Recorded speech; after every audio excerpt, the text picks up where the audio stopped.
तो प्यारे बच्चों, आज हम पढ़ने जा रहे हैं the most interesting and most important topic of chemistry, and we can से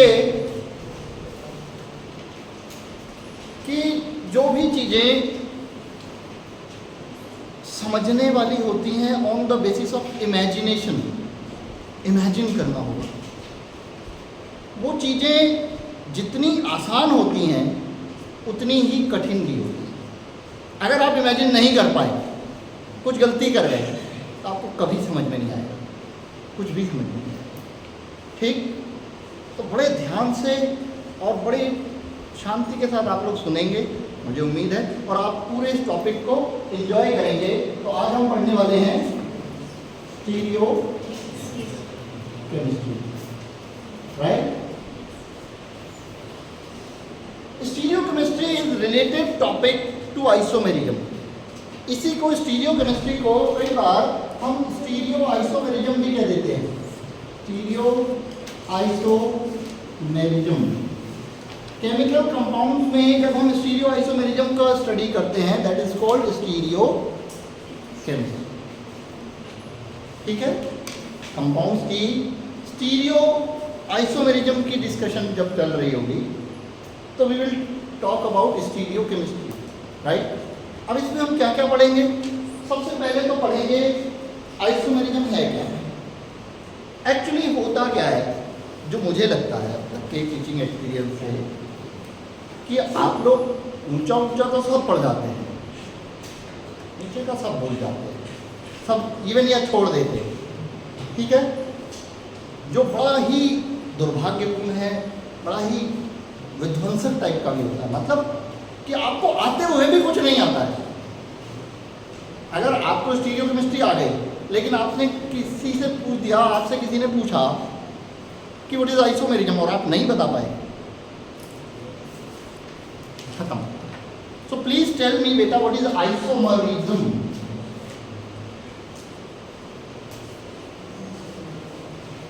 What is isomerism? And two questions I have. How many types of isomerism? What is isomerism?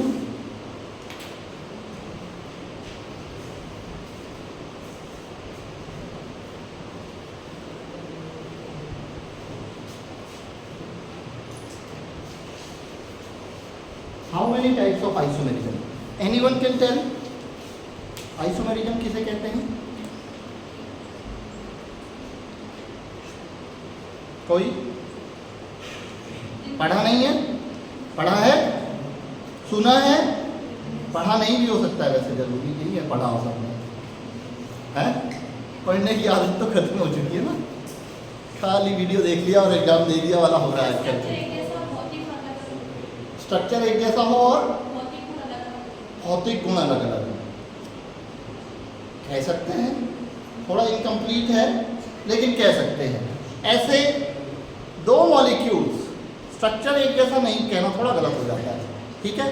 ऐसे दो मॉलिक्यूल्स जिनका क्या सेम हो, मॉलिक्यूलर फॉर्मूला, क्या same हो, molecular formula, ठीक है, लेकिन स्ट्रक्चर डिफरेंट हो, क्या हो, स्ट्रक्चर अलग हो, उनको क्या बोलते हैं, आइसोमर। याद रखिए, आइसोमर होने के लिए दो कंडीशन है। पहली, एक चीज सेम होनी चाहिए, क्या, molecular formula should be same. वही दो कंपाउंड्स आइसोमर हो सकते हैं जिनके मॉलिक्यूलर फॉर्मूला सेम हो, दो या दो से ज्यादा भी आइसोमर हो सकते हैं, ठीक है। लेकिन डिफरेंट क्या होना चाहिए,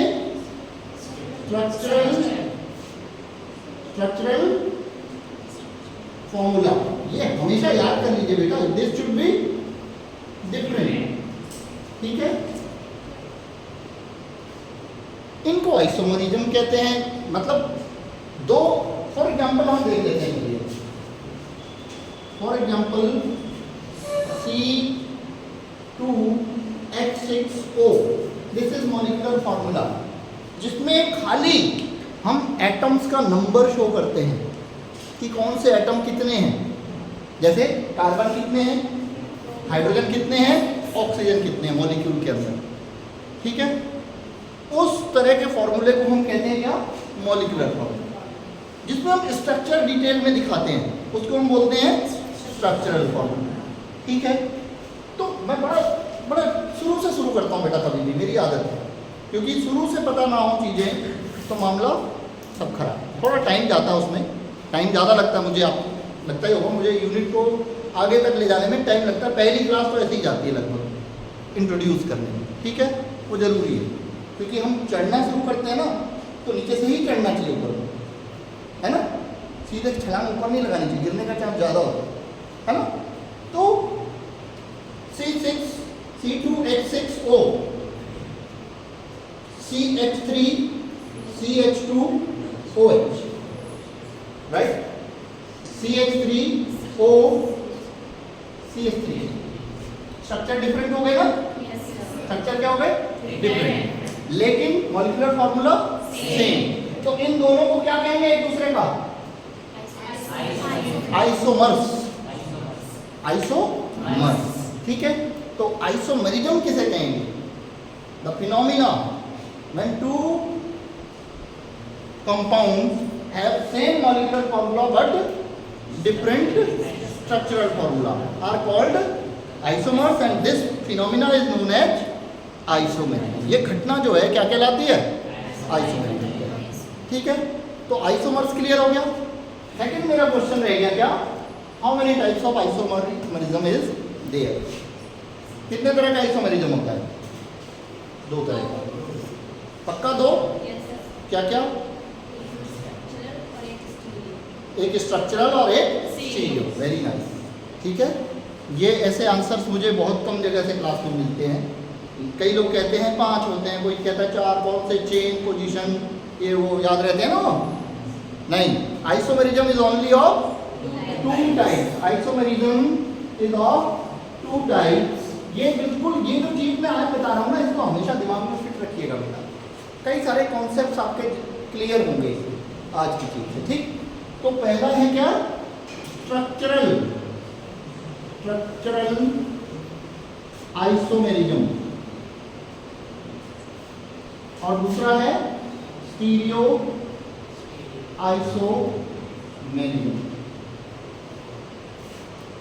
अब हम, क्योंकि ये भी आइसोमेरिज्म है ना, स्ट्रक्चर तो इसमें भी अलग होंगे, मॉलिक्यूल के मॉलिक्यूलर फॉर्मूला सेम होंगे, स्ट्रक्चर अलग होंगे, और यहाँ भी मॉलिक्यूलर फॉर्मूला सेम होंगे, स्ट्रक्चर अलग अलग होंगे, बिल्कुल, क्योंकि आइसोमेरिज्म है और आइसोमेरिज्म का हिस्सा है, ठीक है। तो कैसे पहचानेंगे कि कहाँ स्ट्रक्चरल हो रहा है और कहाँ स्टीरियो हो रहा है, what is the basis for identification, क्या होगा,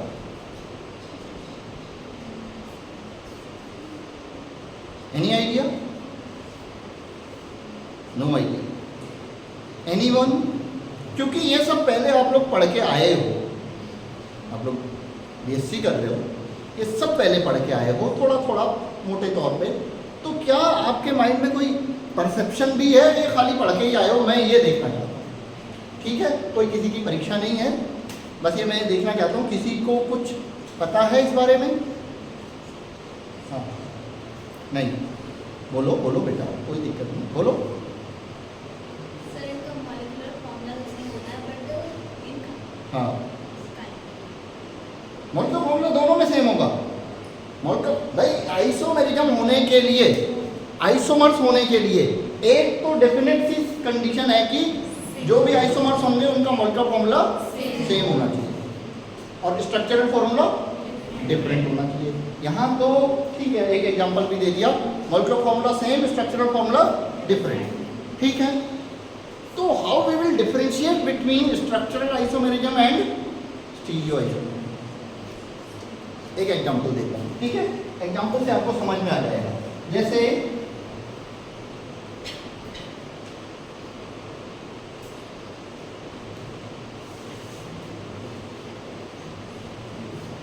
अब ये देखिएगा, ये एक मॉलिक्यूल है, ठीक है,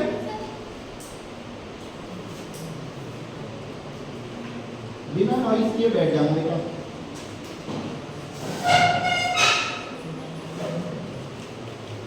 ठीक है। ये दो स्ट्रक्चर मैंने बनाए हैं, ठीक है बेटा, दो स्ट्रक्चर बनाए हैं। आपको क्या लगता है दोनों स्ट्रक्चर सेम है या डिफरेंट हैं? डिफरेंट हैं। चलो दो और बनाता हूं, है दो और बनाता हूं।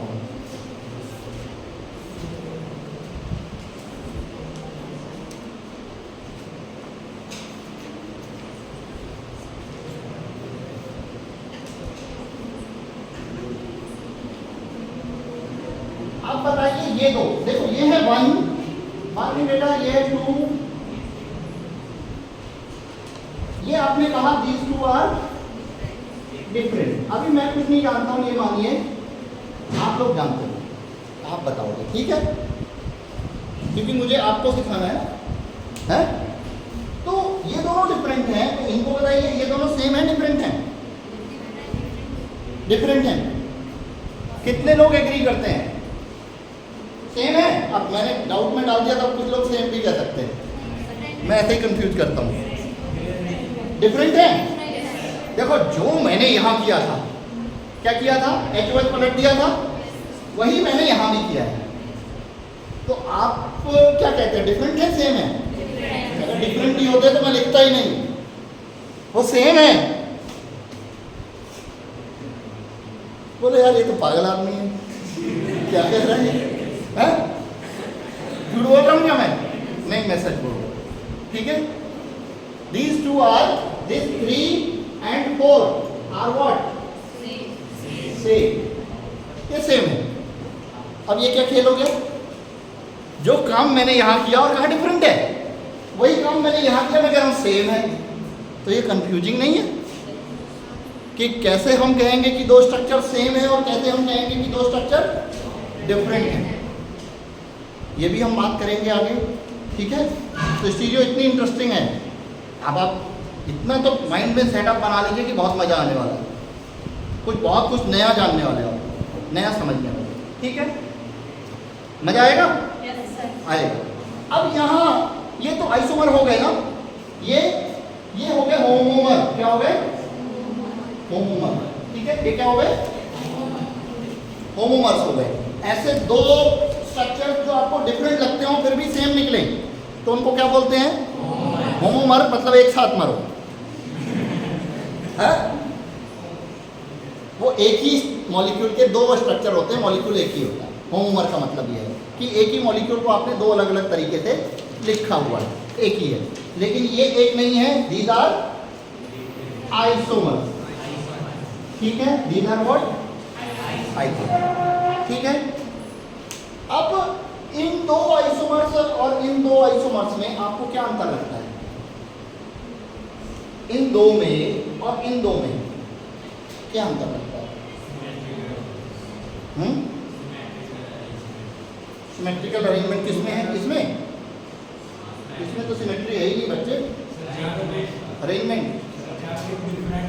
इसमें चारों ग्रुप डिफरेंट हैं, इसमें नहीं है। अच्छा, और चारों ग्रुप डिफरेंट होना भी एक बात है, जरूरी है, लेकिन जो मैं आपको आप तक पहुंचाना चाहता हूं वो कुछ अलग है। ये आपको ये बता देगा कि कब स्ट्रक्चर होने वाला है, कब स्ट्रक्चरल आइसोमेरिज्म होने वाला है और कब स्टीरियो आइसोमेरिज्म, ठीक है। बहुत सिंपल सी बात है।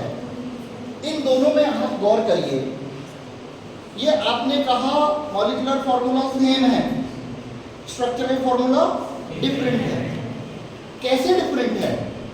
क्या जो एटम जिस एटम के साथ जुड़ा था वो उसी के साथ नहीं जुड़ा है? यहां भी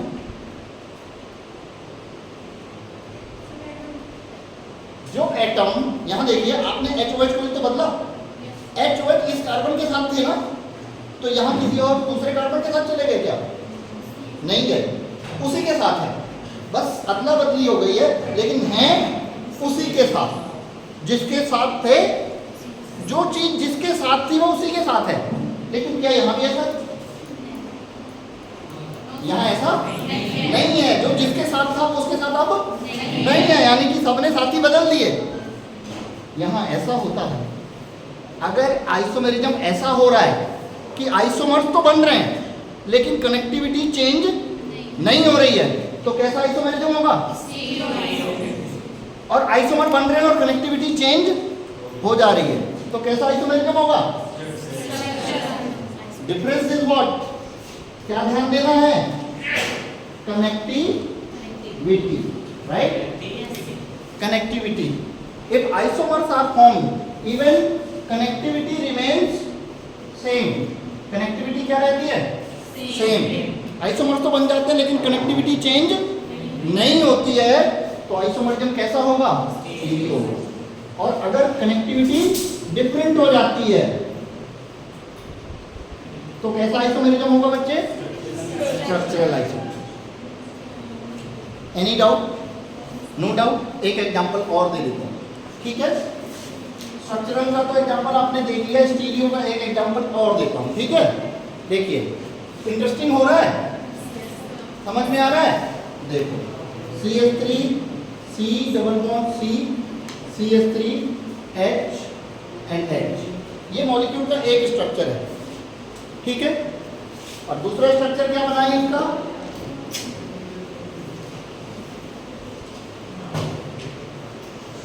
देख, आपने क्या किया?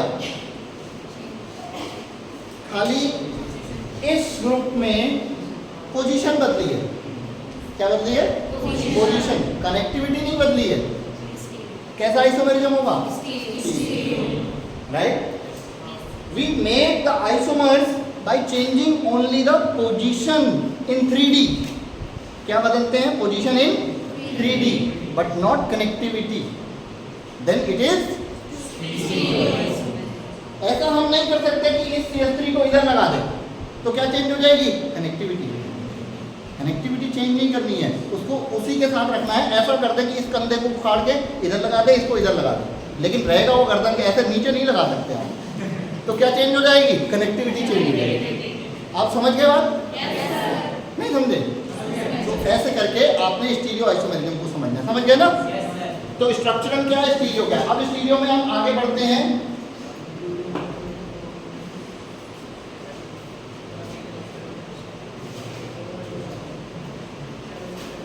पहले हम देख लेते हैं how many types of structural isomerism is there. And उसमें फिर सबसे इंपॉर्टेंट एक आइसोमेरिज्म है जो जिंदगी भर आपका पीछा करेगा. केमिस्ट्री जब तक पढ़ोगे तब तक पीछा करेगा, और मेरी तरह केमिस्ट्री में ही फंस गया तो फिर जिंदगी भर करेगा. ठीक है ना? जिंदगी भर मैंने अपने लिए कहा था. तो स्ट्रक्चरल आइसोमेरिज्म इज ऑफ कितने टाइप का होता है? 6 type. This is of 6 type. First is chain isomerism. Chain isomerism. Second is position isomerism. Third is functional isomerism.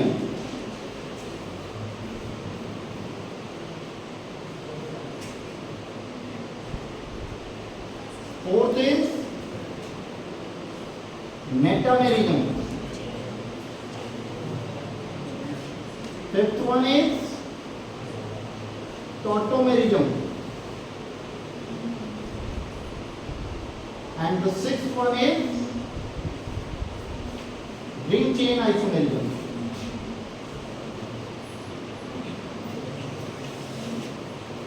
Ring chain isomerism, position isomerism, functional isomerism, metamerism, tautomerism and ring chain isomerism. Total types of isomerism, structural isomerism is 6. थोड़ा मैं explain कर देता हूँ. When structure connectivity सब में different होनी है. Structure है different due to difference of chain. Chain बदल जा रही है, कार्बन चेन. किसी में कार्बन स्ट्रेट चेन है, किसी में ब्रांच है. मॉलिक्यूलर फॉर्मूला सेम है तो कैसा आइसोमेरिज्म होगा? चेन. सबसे सरल. Position isomerism. Position means position of the functional group. Position of the function. जैसे butane 1 ol, butane 2 ol. Position of the ol means alcohol change हो गया. Position isomerism means position of the functional isomerism, functional group. Now functional isomerism, जो एक example पहले मैंने बताया था, alcohol और ईथर वाला, वो किसका था? Functional isomer. Means structure is different due to difference of functional group. Functional group ही बदल जाए, ठीक है, तो उसको बोलते हैं मेटामेरिज्म। बहुत कम लोग जानते हैं मेटामेरिज्म। मेटामेरिज्म ऐसे मॉलिक्यूल्स में होता है, इसको थोड़ा बता देता हूँ। ऐसे मॉलिक्यूल्स में होता है जिनमें किसी एक एटम के दोनों तरफ एल्काइल ग्रुप होते हैं। एटम के दोनों तरफ क्या होते हैं? Alkyl group. फॉर एग्जांपल इधर R1 हो, इधर R2 हो, ठीक है। तो एल्काइल ग्रुप्स में चेंज आने की वजह से जो फंक्शनल आइसोमेरिज्म प्रोड्यूस होगा दैट इज कॉल्ड मेटामेरिज्म। उसको क्या बोलते हैं? मेटा। मेटा का मतलब बीच में, फंक्शनल ग्रुप बीच में होता है और उसके इधर उधर के एल्काइल ग्रुप चेंज होते हैं। इसका एग्जांपल मैं बता देता हूँ। देखिए CH3 CH2 O CH2 CH3 ये है। इसी को हम दूसरा बना सकते हैं isomer CH3 O CH2 CH2 and अगर आप कार्बन हाइड्रोजन ऑक्सीजन गिनेंगे तो सेम आएगा, यानी molecular formula is same at all. कोई डाउट? ठीक है। ऐसा हो सकता है इसमें भी। सल्फर और ऑक्सीजन के केस में मेटामेरिज्म होता है। सल्फर और सल्फर डाइसल्फाइड, थायोईथर्स कहते हैं इसको ईथर बोलते हैं, इसको थायोईथर। इवन सेकेंडरी अमीन्स में भी ऐसा ही होता है। सेकेंडरी अमीन्स में भी मेटामेरिज्म होता है, ठीक। तो मेटामेरिज्म याद रखिएगा। ऐसे कोई भी फंक्शनल ग्रुप जिनके दोनों साइड एल्काइल ग्रुप्स हैं, एल्काइल ग्रुप में आए चेंज की वजह से जो प्रोड्यूस होगा that is called metamerism, right. लेकिन इसमें एक डाउट ये नहीं करना है, कौन सा? C double bond O R1 R2, ये क्या है बताइए? क्या है ये? क्या है? कीटोन। कीटोन में भी दोनों तरफ एल्काइल ग्रुप, लेकिन कार्बन के दोनों तरफ होते हैं। हेट्रोएटम के दोनों तरफ होना चाहिए। ये क्या है? हेट्रोएटम। नाइट्रोजन, सल्फर किसके दोनों तरफ होना चाहिए? हेट्रोएटम। वहाँ कार्बन के दोनों तरफ है, राइट। समझ में आया? मेटामेरिज्म। अब टोटोमेरिज्म की जो मैं बात कर रहा था बच्चे, टोटोमेरिज्म ये आपको कभी भी छोड़ेगा नहीं जब तक आप केमिस्ट्री के साथ रहेंगे। ये पीछे पीछे होगा, ठीक है। हर चैप्टर में आपको टोटोमेरिज्म का एक एग्जांपल मिल जाएगा, कहीं ना कहीं आएगा। रिएक्शन मैकेनिज्म पढ़ेंगे तो उसमें भी आएगा tautomerism. What is tautomerism? Anyone know? कोई आइडिया टोटोमेरिज्म का? शायद नहीं होगा। जो होना चाहिए हमेशा, इस बात को बिठा लीजिए। क्या? Tautomerism is a specific type of functional isomerism. Tautomerism is nothing but it is a type of functional isomerism. But अंतर क्या है? अंतर है तभी तो अलग रखा है। अंतर ये है कि फंक्शनल आइसोमेरिज्म में जो आइसोमर्स होते हैं वो इक्विलिब्रियम में नहीं होते हैं। Here isomers remain always in equilibrium. दोनों आइसोमर्स इक्विलिब्रियम में रहते हैं। It is a kind of specific kind of functional isomerism in which isomers remain in equilibrium with each other. In which isomers remain in equilibrium with each other. मतलब कि हम इस video पे बात कर रहे थे, इस पे कर रहे हैं, लेकिन थोड़ा थोड़ा समझ लेंगे हम। ये आपका एक कंपाउंड है, इसमें कौन सा फंक्शनल ग्रुप है बेटा? एल्डिहाइड, ठीक है। इसमें क्या हो कि यहाँ से एक हाइड्रोजन इधर चली जाए और डबल बॉन्ड इधर आ जाए, तो क्या बनेगा बच्चे? CH2 double bond C OH and H। कौन सा फंक्शनल ग्रुप हो गया? एल्कोहल। तो दोनों में आप क्या चेंज देख रहे हैं? फंक्शनल ग्रुप का डिफरेंस देख रहे हैं ना। तो आइसोमेरिज्म तो फंक्शनल ही है, लेकिन दोनों किसमें होते हैं? ये इसमें बदलता रहता है, ये उसमें चेंज होते रहते हैं। और फंक्शनल आइसोमर्स जितने होंगे वो एक दूसरे में चेंज नहीं होते अपने आप। अगर रिएक्शन आपके पास एल्डिहाइड है तो ऑटोमेटिकली आपके पास ये भी होगा। इसको बोलते हैं इनॉल। डबल बॉन्ड को इन बोलते हैं ना, और OH को क्या बोलते हैं? ऑल। तो ये क्या है? इनॉल। ये एल्डो फॉर्म है, ये इनॉल फॉर्म। तो अगर आपके पास एल्डिहाइड है तो उसका इनॉल भी होगा। अगर उसके अल्फा पोजीशन में हाइड्रोजन है तो एल्डिहाइड या कीटोन के अल्फा पोजीशन में हाइड्रोजन होते हैं तो उसमें टॉटोमेरिज्म होता है। यानी यहाँ अगर हाइड्रोजन नहीं होगा तब वो मूव नहीं कर पाएगा, तब टॉटोमेरिज्म नहीं होगा, ठीक है। लेकिन अगर इस पोजीशन में, नेक्स्ट पोजीशन में, इसको अल्फा पोजीशन बोलते हैं, हाइड्रोजन है तो टॉटोमेरिज्म होगा।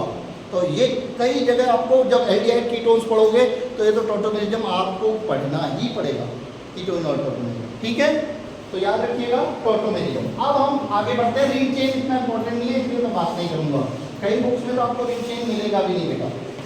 ये स्पेसिफिक एडवांस बुक जब पढ़ेंगे कोई फॉरेन राइटर की तब आपको मिलेगा कि हाँ ये भी होता है, ठीक है।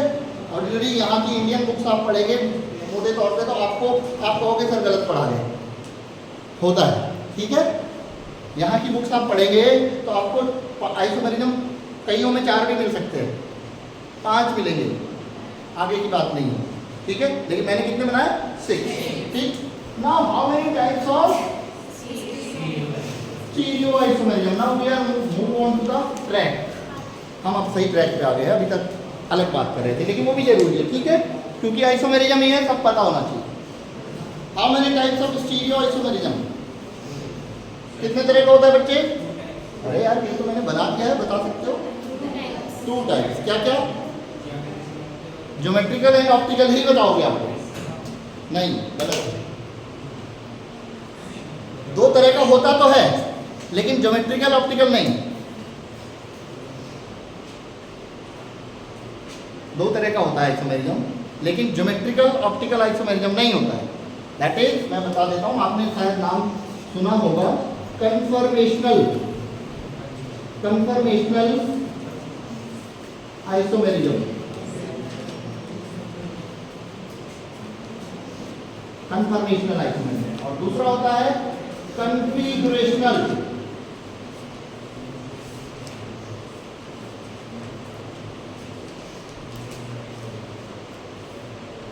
क्या आपने कभी इक्लिप्स और स्टैगर्ड टाइप के कोई नाम सुने हैं? इक्लिप्स एंड स्टैगर्ड नहीं सुने? कभी भी नहीं सुने? पक्का? इक्लिप्स और स्टैगर्ड, अच्छा चलो बात करते हैं। इक्लिप्स और स्टैगर्ड नहीं सुने तो आप सुनेंगे। पेन दीजिए मुझे, और दीजिए। हाँ देखो, अगर आपके पास है क्या CH3 सिंगल बॉन्ड CH3 तो इसका स्ट्रक्चर कैसा होगा बच्चे?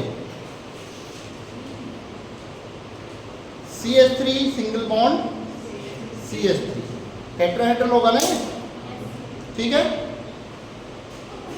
लगभग ये मैं गिर जा रही हूँ, कोई नहीं। ये हो गया CH3 आपका ऐसे, आप ऐसे ही समझ लीजिए। ये CH3 समझ पा रहे हैं? इसके इधर भी CH3 होगा ऐसे ही। मेरा इतना ही काफ़ी है, मैं एक तरफ का CH3 बना रहा हूँ, इधर भी CH3 होगा, एक यहाँ, एक यहाँ, एक यहाँ, ठीक है। कहीं किसी ने आपको कहा है कि ये यहाँ पे ही रखना है, ठीक इसके डायरेक्शन में, इसको यहाँ पे ही रखना है। ये ऐसे भी तो हो सकता है, ऐसे भी तो हो सकता है, ऐसे भी तो हो सकता है, ठीक है।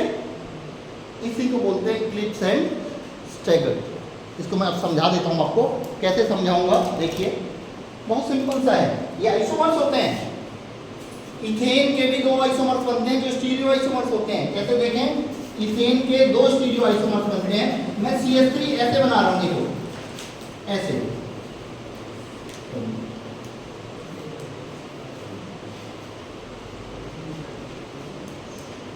इसको बोलते हैं सोहॉर्स प्रोजेक्शन। क्या बोलते हैं बच्चे? सोहॉर्स प्रोजेक्शन। सोहॉर्स प्रोजेक्शन इथेन का, आप देखिए CH3 सिंगल बॉन्ड CH3। अब ये इससे मैं क्या दिखाना चाह रहा हूं, इधर के 2 हाइड्रोजन ऊपर एक नीचे, 2 ऊपर एक नीचे। इसका दूसरा क्या बनाऊंगा बेटा?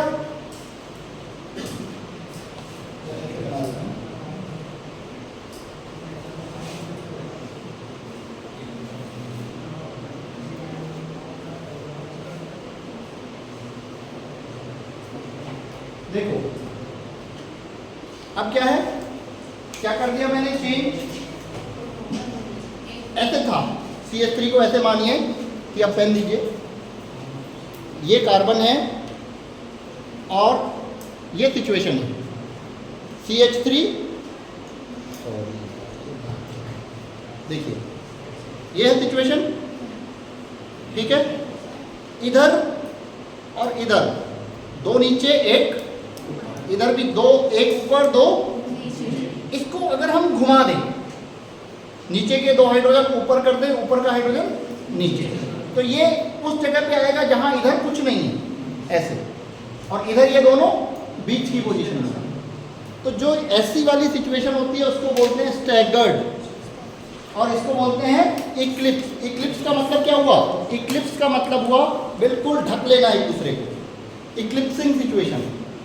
ये दो हाइड्रोजन है बिल्कुल क्या है, आमने सामने, तो इसको बोलते हैं क्या, इक्लिप्स, और इसको क्या बोलते हैं, स्टैगर्ड। और इक्लिप्स को स्टैगर्ड में आप कैसे प्रूव कर सकते हैं? केवल कार्बन कार्बन बॉन्ड को घुमाना ही तो है, यानी कि this and this are interconvertible by converted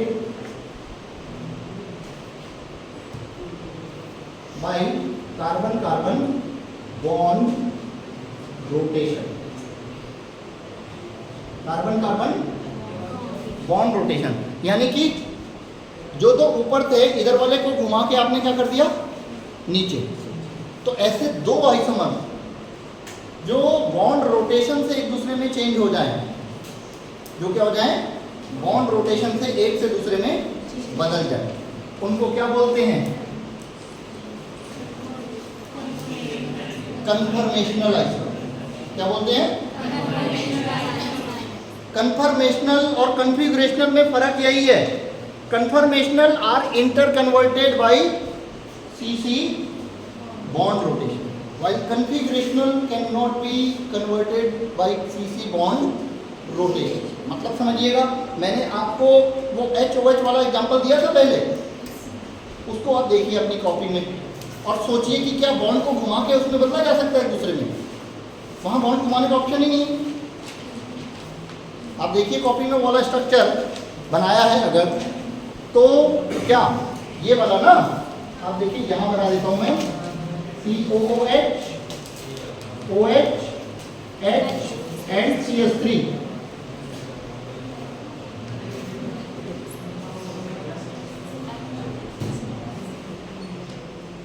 ये जो एग्जांपल है, क्या इसमें कार्बन कार्बन बॉन्ड रोटेट करके एक दूसरे में बदले जा सकते हैं? कैसे रोटेट करोगे? कार्बन कार्बन बॉन्ड है ही नहीं, पहली बात तो इसमें यहाँ पे ये तो पूरा का पूरा एटम रोटेट होगा, ये इधर का बॉन्ड इधर आएगा, इधर का बॉन्ड इधर आएगा, बॉन्ड को घुमाने का नहीं है। बॉन्ड तो या तो इधर से घुमाओगे या इधर से, उससे ये नहीं बदलेगा, ठीक है। तो जो कार्बन कार्बन बॉन्ड रोटेशन के थ्रू कन्वर्ट ना हो पाए वो क्या होते हैं, कॉन्फिगरेशन। यानी यहां डिफरेंस कैसे करना है, CC बॉन्ड रोटेशन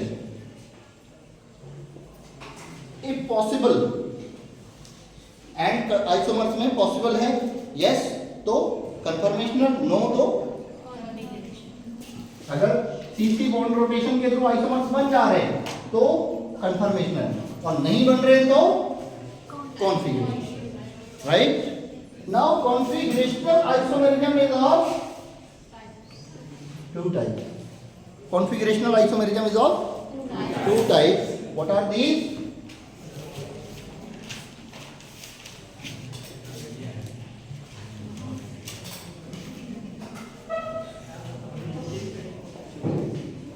अब आया तुम जो कह रहे थे, हालांकि ये ज्योमेट्रिकल और ऑप्टिकल स्टीरियो के ही टाइप हैं, लेकिन स्टीरियो के बाद किसका नंबर आता है, conformational and configurational. Now configurational isomerism is of two type, geometrical isomerism and, आप जानते हैं ये एग्जांपल किसका था, ऑप्टिकल का, किसका था, ऑप्टिकल। और एक जो सिस ट्रांस वाला एग्जांपल मैंने दिया था CH3 डबल बॉन्ड वाला, वो किसका था, ज्योमेट्रिकल था। अब यहाँ पे एक आपके दिमाग में सवाल पैदा हो सकता है बेटा, उसका मैं सोल्यूशन देता हूँ आपको, ठीक है, सोल्यूशन भी आ जाएगा।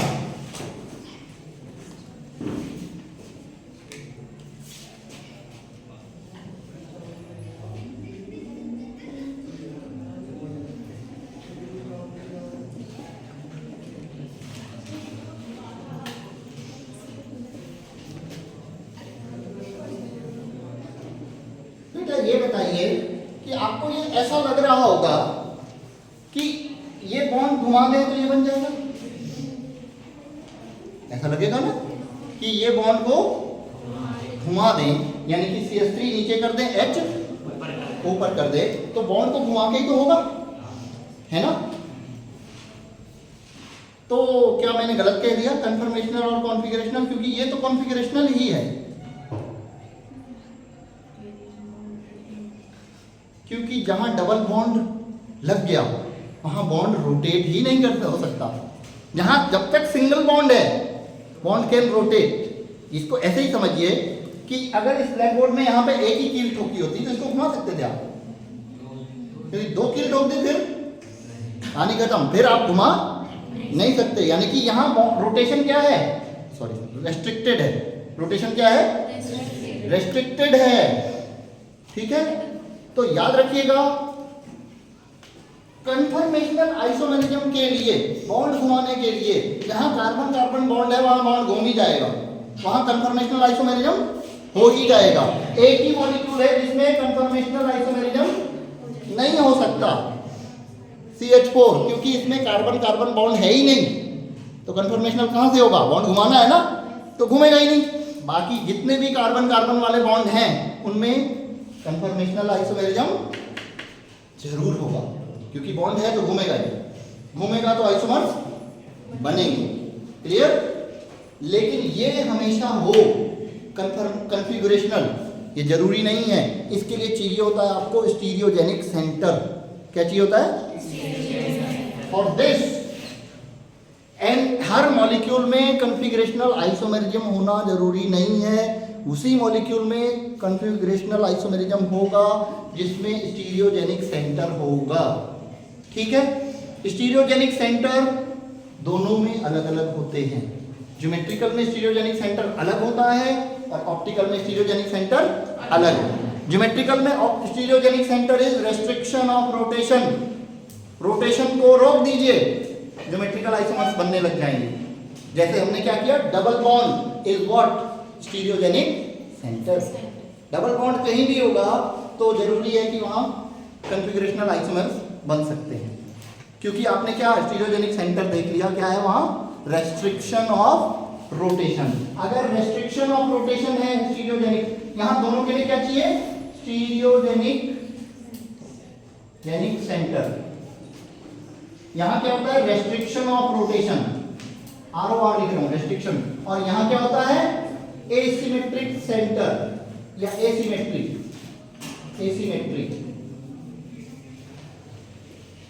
एसिमेट्रिक सेंटर, जिसको आप कायरल कार्बन भी नाम देते हैं।